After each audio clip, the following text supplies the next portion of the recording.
Good morning. It's a little past time for us to be started. If you have your Bibles, please open to Job chapter 3. Job 3.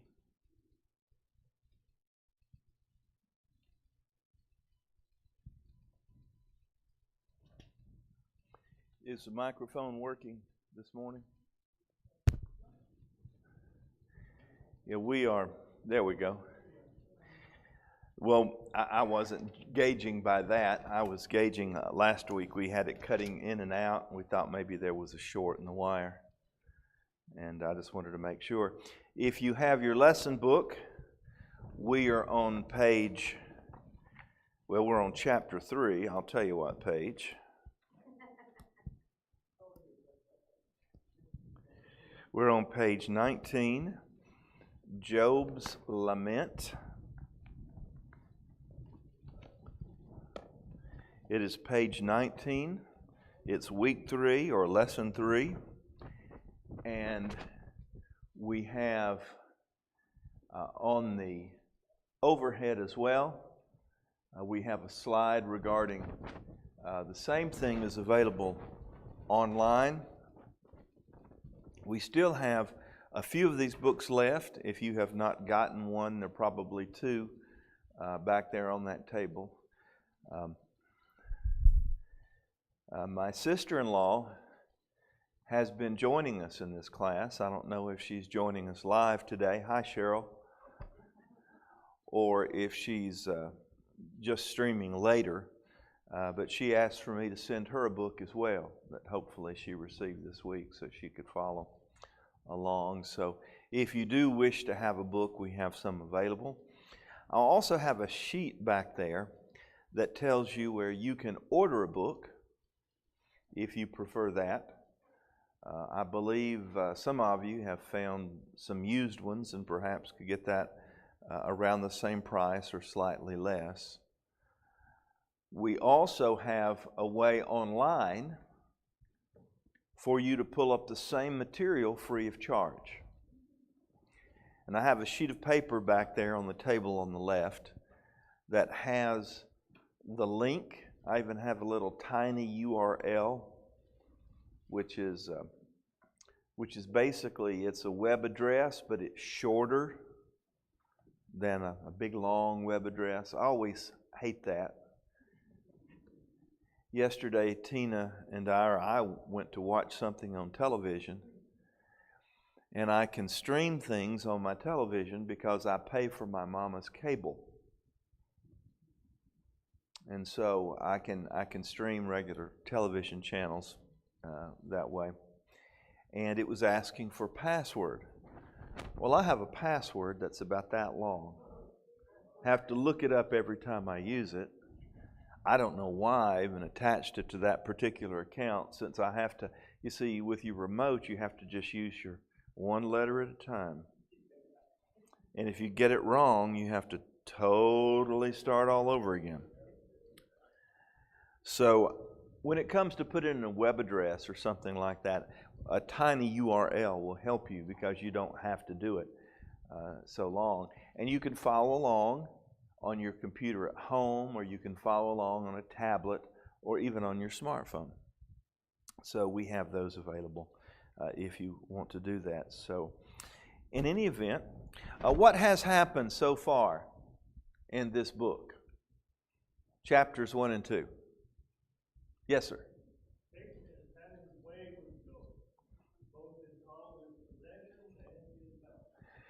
Yes, the adversary has made an accusation against Job that he's only serving you because you give him good stuff.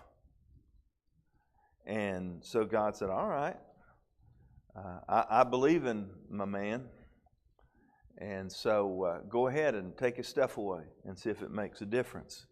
And you know, when it came to his devotion to God, it didn't make a difference. And then later, God kind of challenges the adversary And he says, have you looked at Job now? And he says, well, yes, but skin for skin, a man will give anything for his life. So I guarantee you, if you touch his body, if you make him ill, that he will curse you. But not with Job. He didn't do that. And so he lost his family, he lost his possessions, and he lost his health. And when we last left the text, he had 3 friends that came to sit with him and visit. And they were so overwhelmed with the suffering that Job was experiencing, they couldn't say anything for 7 days. They just sat there for 7 days in silence. And you would think that they would say something at some point, and that's coming. But Job is the one who speaks first. And that's where we have Job chapter 3, beginning at verse 1. And I'll start reading this if you will follow along in your Bible. I'm reading from the New International Version. After this, Job opened his mouth and cursed the day of his birth. May the day of my birth perish, and the night it was said, a boy is born. That day may it turn to darkness. May God above not care about it. May no light shine upon it. May darkness and deep shadow claim it once more. May a cloud settle over it. May blackness overwhelm its light. That night may thick darkness seize it. May it not be included among the days of the year, nor be entered in any days of the month. May that night be barren. May no shout of joy be heard in it. May those who curse days curse that day. Those who are ready to rouse Leviathan. May its morning stars become dark. May it wait for daylight in vain and not see the first rays of the dawn.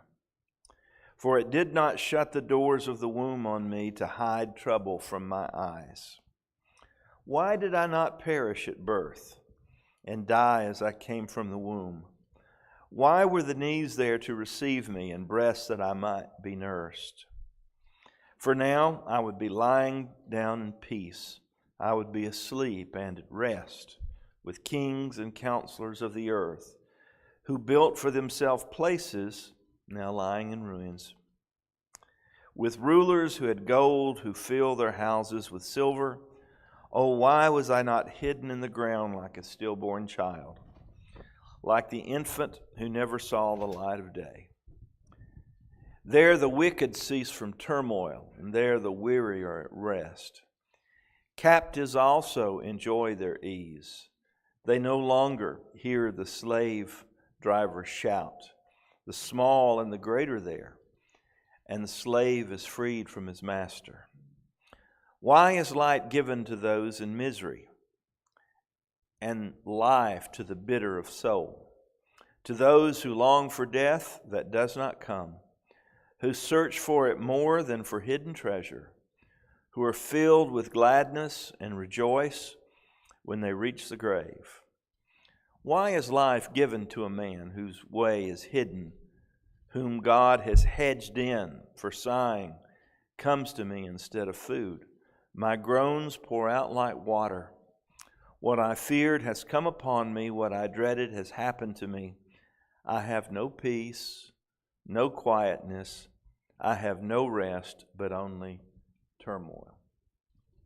What is your impression as you hear these words of Job read? He's depressed. All right, that's a good one.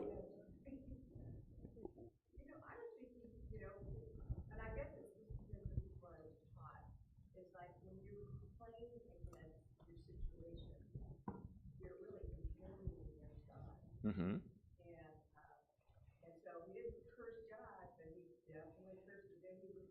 He did.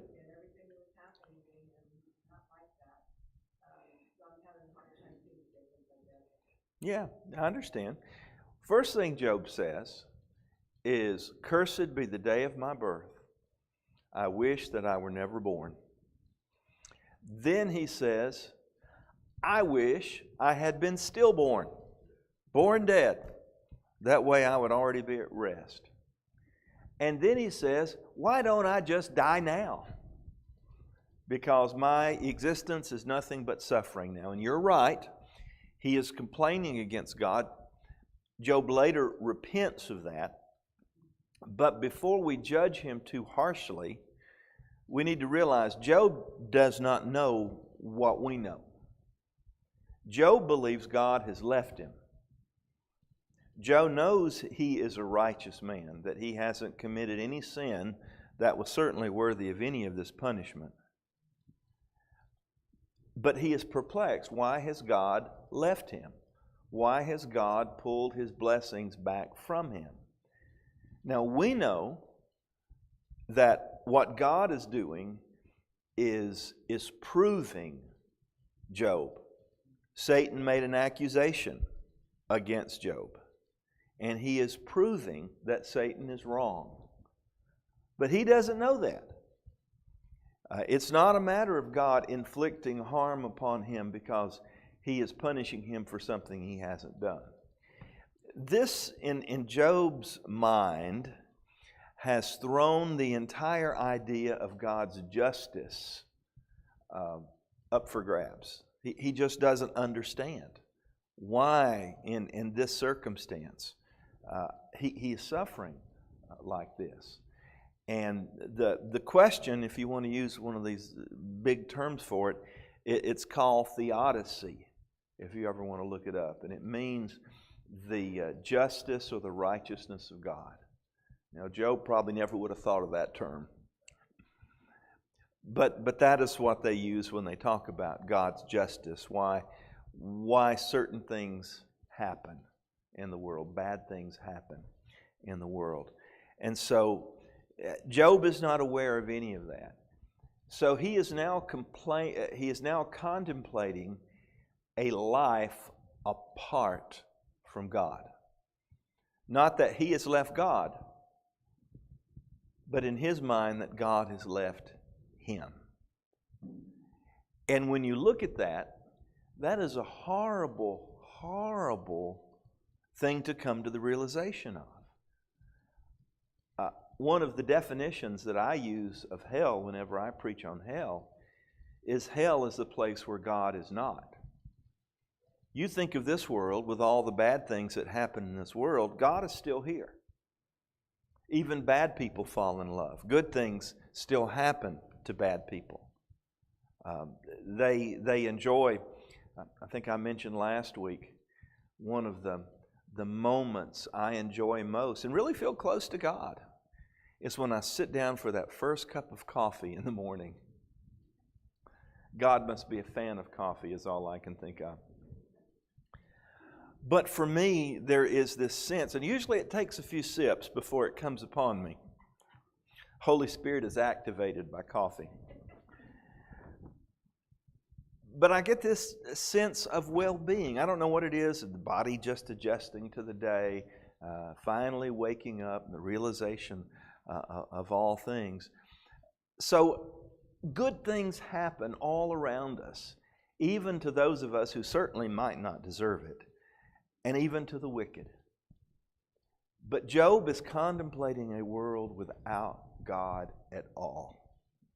There is really nothing. He can say, well, you still have your wife. Well, she's telling me to curse God and die. So there is just nothing really for Job to hold on to that says God is still with him. And so he says, I curse the day of my birth. I wish I was never born. And I wish I was stillborn. And why don't I just die now? Are many of the things that he says. And that's what, if you look at the big picture down at the bottom of page 19, that's what it is. It's a vision of despair as Job contemplates life without a relationship with God. That's the conclusion that he's drawn. I've had a few times in my life when I was truly perplexed why certain things were happening. But I never once, and I'm not saying that I'm better than Job, I'm certainly not. But I never once really thought God had abandoned me. I just didn't understand. But here, Job, where he was, he thought God had totally abandoned him. Let's look on page 20. Page, what would that be? Page down a bit. On page 20, number 1, a curse on Job's day and night.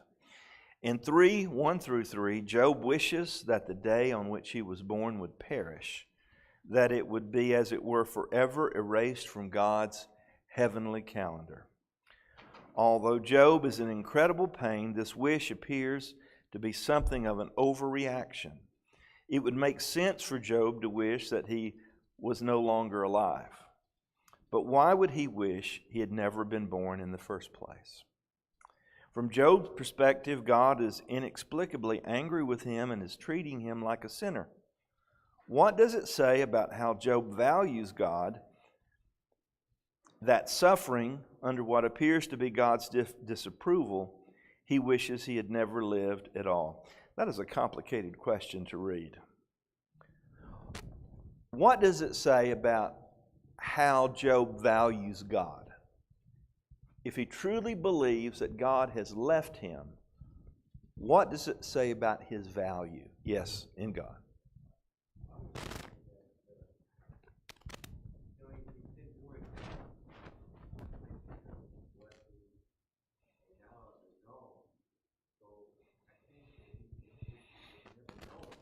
Mm-hmm. Okay. Oh, I'm sorry. I always forget. He says, with all that he had enjoyed, and since that he had enjoyed all God's goodness, now without that goodness, he says, I wish I never would have experienced it at all. That I was just never born to have experienced it and then have lost it, is basically what David said. That's accurate. Okay. Yes, Terry. I wrote on that question that Job's very existence was a joy to him because of God's favor. But now it was intolerable because he felt like God had left him. But he still didn't push back. Terry says, and let me break it down because my mind apparently is not remembering it all in order. What was the first thing you said? That his very existence was a joy to him. His whole life was a joy to him. Terry said his entire life had been a joy to him and that he had attributed that to God. All right, what was the second part? But now it was intolerable because he felt like God had left him. And now it was intolerable because he felt like God had left him. Job highly valued God's approval. And now apparently he did not have it. So that was intolerable for him. One of the things that helped keep me on the straight and narrow growing up, and I wasn't always on the straight and narrow, but it helped to keep me on the straight and narrow, was the fear of disappointing my parents. You know, I just did not want my parents to find out that I was less than they expected of me or less than what they wanted me to be. I was the firstborn, and we're kind of instilled with that. But I think that's one of the things that really weighed on Job, is how God felt about him. And he thought God no longer favored him. Anyone else? Yes?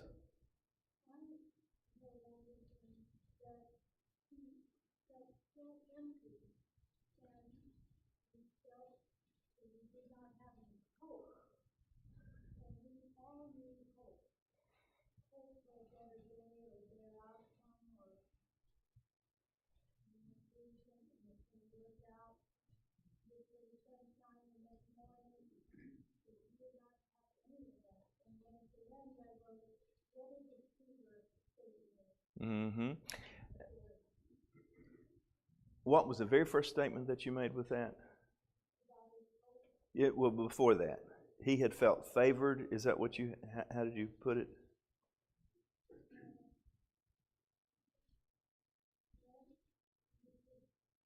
That's okay. That's okay. He felt desolate because he no longer had these blessings, and he felt there was no hope. There was no light in sight. Matter of fact, he uses, in the text as we've read it, he uses the light and the darkness to describe a lot of this. Very good. And Jen, I think you had a comment. Well, I thought maybe your trust in God wasn't there yet. His trust in God, he was severe. She said that his trust in God was not there yet. It was a severe, in his case, disconnect with what he believed about God, and he didn't know how to reconcile that. So yes, that would affect his trust. Yes, Anita. I think that he valued God as he always did. However, he had no value in Okay, Anita said he valued God as he always had, but now he had no value of himself in that. He didn't know what had happened. Yes, sir, Vic.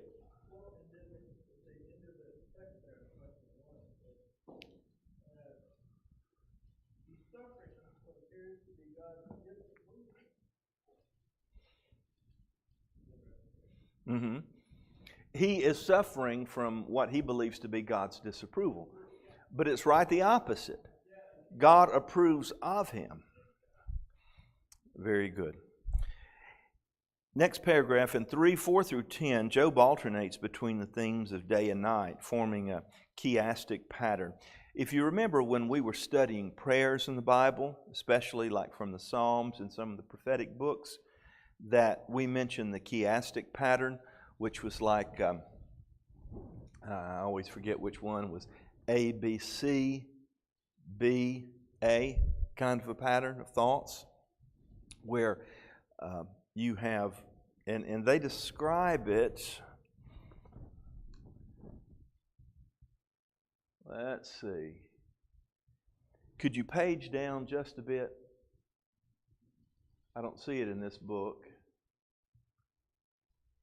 Okay, I still don't see it. Maybe it's on. He explains the chiastic pattern and what the chiastic pattern is. Yes, Bill. Just to read it here, it is in the book, just a little bit below on the next paragraph on 1, but in 3, 4 to 10, Job alternates between the themes of day and night, forming a chiastic pattern. Okay. Okay, thank you. Job's first statement in verse 4 is, "Let the day be darkness." It reverses God's beginning declaration in Genesis 1:3, "Let there be light." In other words, he's kind of comparing his situation to the opposite of what God's creation was. God said, "Let there be light." Job says, "Let day be darkness." Take some time to think, let these images sink in. What vision of the universe is being described? As you look at life and all God's creation through Job's eyes, what do you see?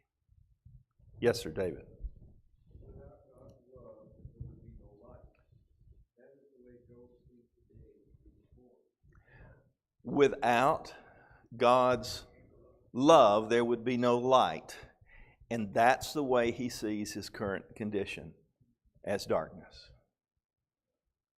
Very good. Anyone else? That's one of those questions that it's kind of difficult to know really what they're stabbing at, but I think you got it well, David.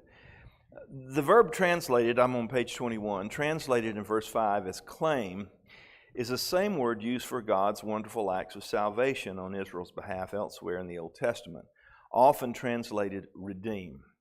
Why would Job use such theologically loaded word? How does his use of this term show the depth of his despair? And he wants us to look at verse 5 here. May darkness and deep shadow claim it once more. May a cloud settle over it. May blackness overwhelm its light.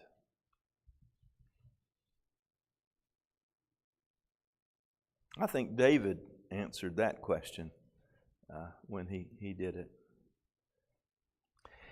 Here's something interesting in the next paragraph, Leviathan. You've read that word in other places in the Bible, haven't you? I think later when God is talking to Job. The Leviathan was a mythological creature. Now that may sound strange for you for a reference to a mythological creature being in the Bible, but it is a metaphor. For example, in a conversation we may speak of the force being with us. There is no force, is there? At least not in the Star Wars sense.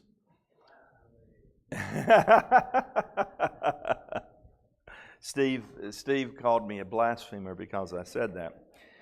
But we may say it metaphorically regarding the power of God or regarding the Holy Spirit. That is a force that motivates us, that empowers us.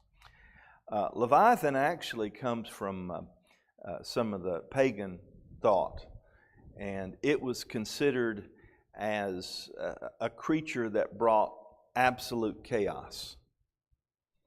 In a lot of the pagan creation myths, what you have is you have a God that comes down and of course we also have it in our account of creation. We have a God that makes order from chaos, right? And that's what Leviathan represents. It represents chaos. And often it was one of the primary characters in chaos as it occurred in some of this ancient literature. But look at what he says. What verse is it regarding Leviathan? 3 verse 8. May those who curse days curse that, those who are ready to rouse Leviathan. So those who are, it's just a picture of chaos, basically. Yes, ma'am. Terry. Right, but that he wishes that those who curse the days would raise up a sea monster who would swallow that whole day. Okay, very good. Very good. May a sea monster rise up and swallow the whole day. That's good. That would be a good metaphor of what he's trying to say. Let's look at point number 2. Why didn't I die at birth? In verses 11 through 16, there is one place Job longs to be, the only imaginable place of rest and peace from his pain. And what is that place? Death. Job lists kings and princes and other inhabitants of that place and seems to imply that all of their accomplishments and wealth now mean nothing, that whatever happened during their earthly lives is now meaningless. Does that help us understand why Job might long for this place? Yes? Everything he strives for in life doesn't matter except for God. Mm-hmm. And so if you don't have God, then nothing matters. And the only peace you would have would be in death. Very good. Although Job does not tell us, this is on page 22, although Job does not tell us, who is he probably referring to when he speaks of the taskmaster in verse 18? How does this again hint at the depth of his despair? Look at verse 18 as we read it again. Captives also enjoy their ease. They no longer, this is talking about in death. Captives also enjoy their ease. They no longer hear the slave drivers shout.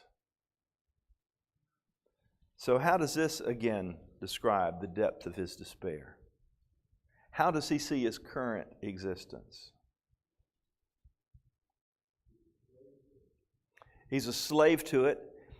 He, in one sense, is a slave to the whims of God, the way a slave would be subject to the whims of his taskmaster. That is kind of how he is now viewing God, because he hasn't done anything wrong, but all of this is happening. Yes?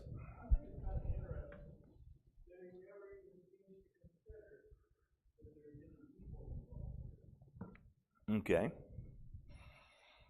He never considered. Yeah, that Satan, that the adversary is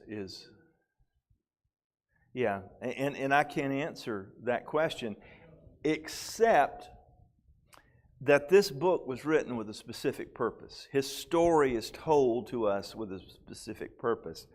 And that's how we can get suffering so wrong because we don't fully understand who God is and the spiritual realities that are at work. So understand, his confusion is really our confusion. Those times when I was so perplexed why things were happening the way they were, that was real pain for me. Certainly not in a Job situation, but it was real pain.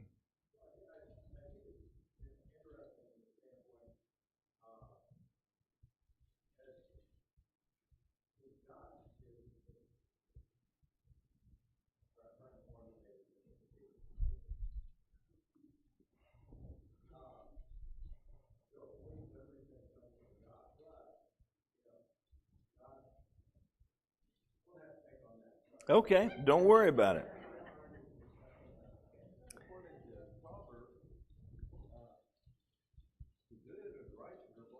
That's right. That's right. And that is the foundation of God's covenant relationship with his people, certainly with Israel. We don't know exactly when Job occurred in the chronology of the Old Testament, but it would certainly make sense if it occurred after the giving of the law, because God blessed Israel and cursed Israel, and usually it had to do with their land and their blessings in relation to how they kept the covenant. You keep the words of my covenant, I will bless you. If you don't, I will send you into exile and cause terrible things to come upon you. So in that context, and Proverbs is also witnessing to that, then, good people should get good things. Bad people should get bad things. And so that's the mindset.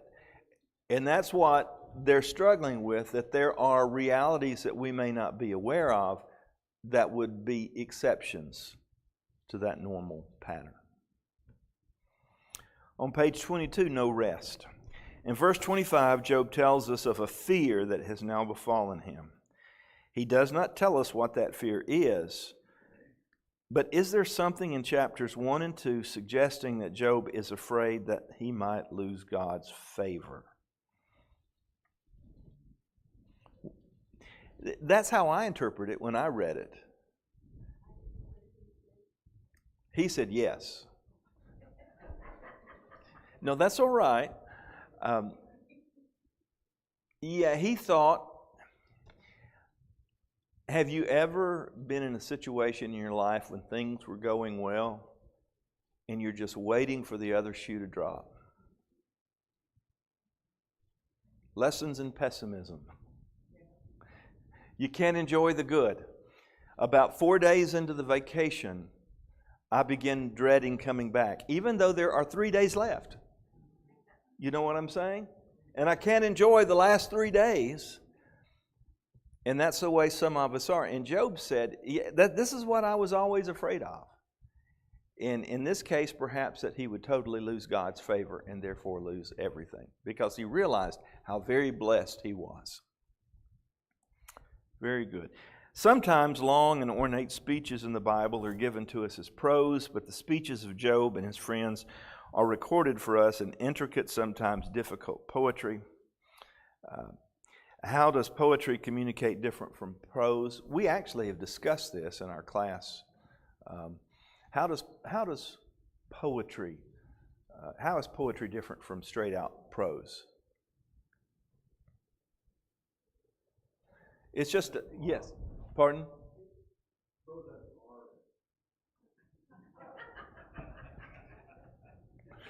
That is one way. Yes, sir, Vic.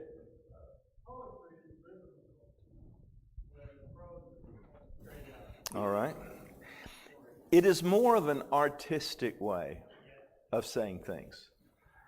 And, you know, Job could say, man, I'm hurting so bad, I just wish I was dead. That's prose.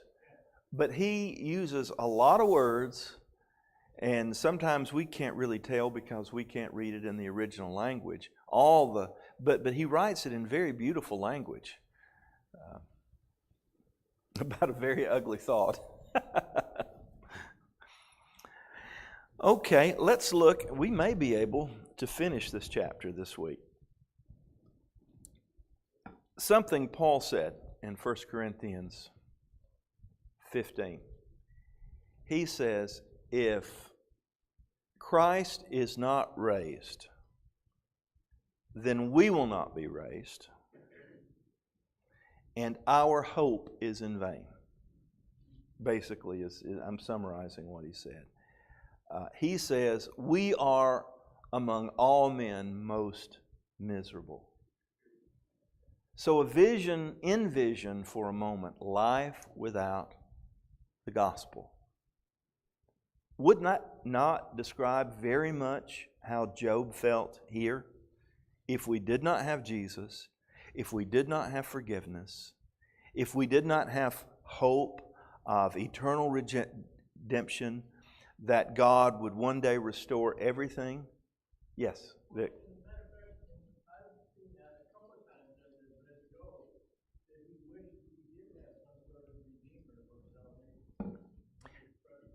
Yes, and he did have one.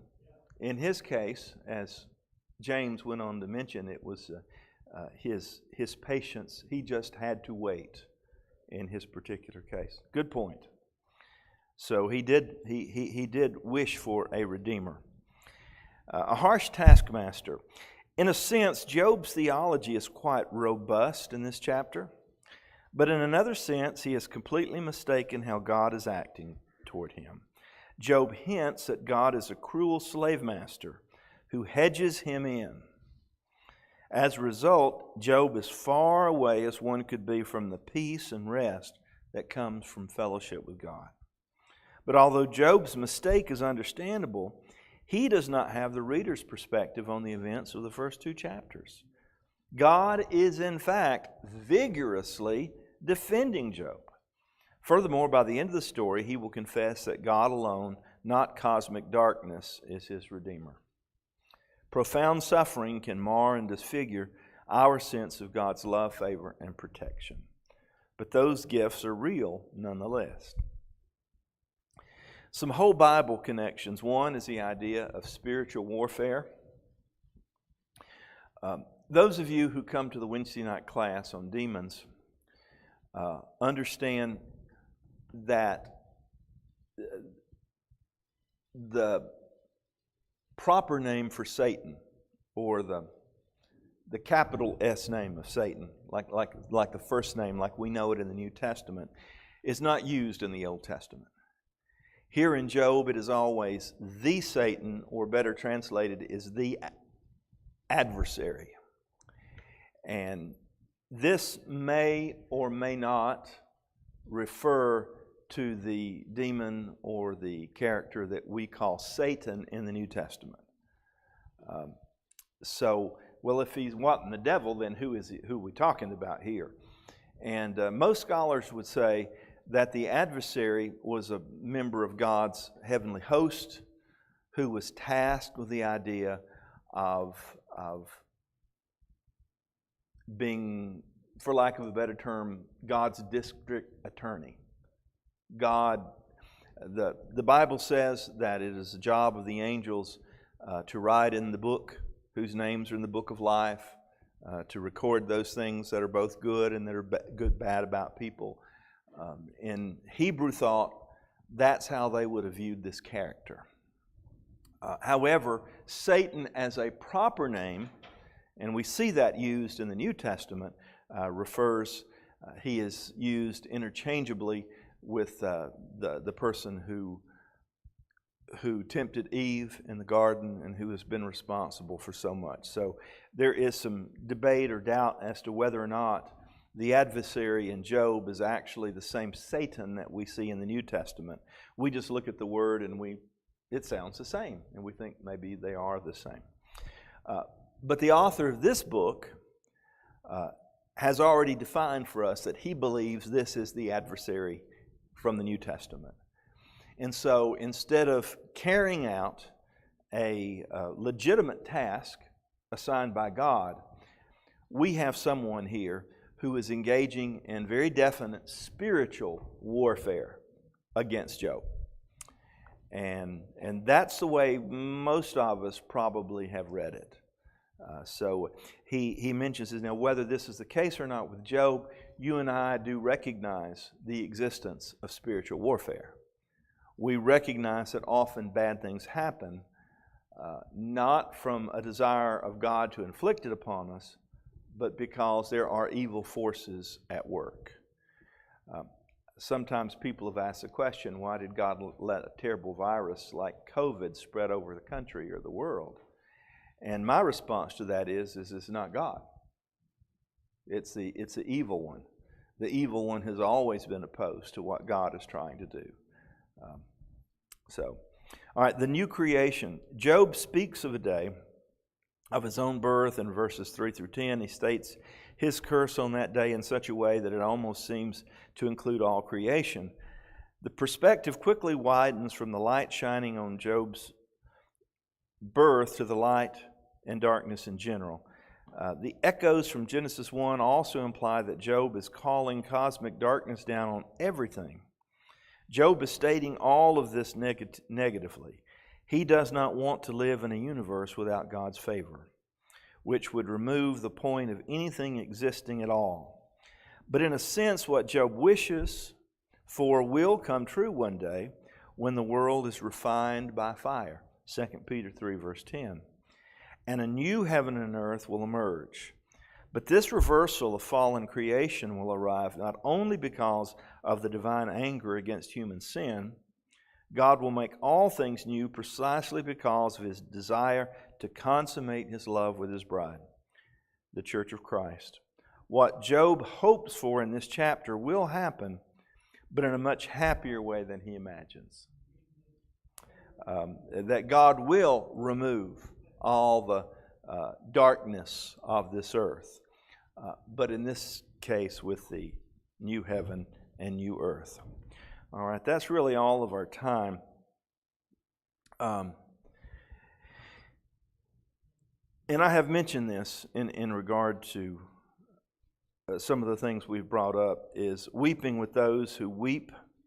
It's easy when a Christian friend is giving vent to his or her pain and despair in a way that borders on blasphemy. And that's what we would think of Job.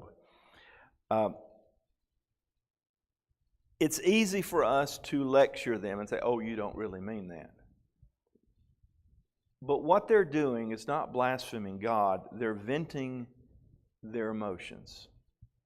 And just as Job, with time and healing, and because of God's grace, they will turn that around. So I think we just need to be very careful what we say to people when they're hurting, because we can cause a lot of damage by the things that we say. I think we just need to stop there. I'm sure there were some more questions here, some personal implications. Does someone want to nail home something before we? Yes, go ahead. When I read Job, I think of that old hee-haw song, Groove is Agony on Me. I'll try to get Dan is leading singing today. We'll get him to put that in his song list. Yeah, I don't know what happened recently. I go around singing all the time, usually something very silly. And recently I've been singing old hee-haw songs, and that's one of them. Thank you for your time. Chapter 4 next week. Hey, we did that in 1 week. All right, we did that in 1 week. But I do encourage you to answer the questions, and the more work you put into it, the less time it's actually going to take us to go through it. Thank you.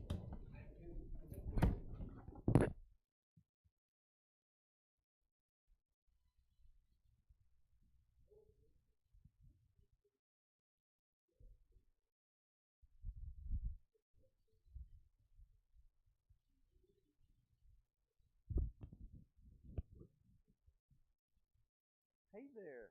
Great to see you. You're looking great. Yeah, Tina said you've been kind of burning the candle at both ends, though, with this work.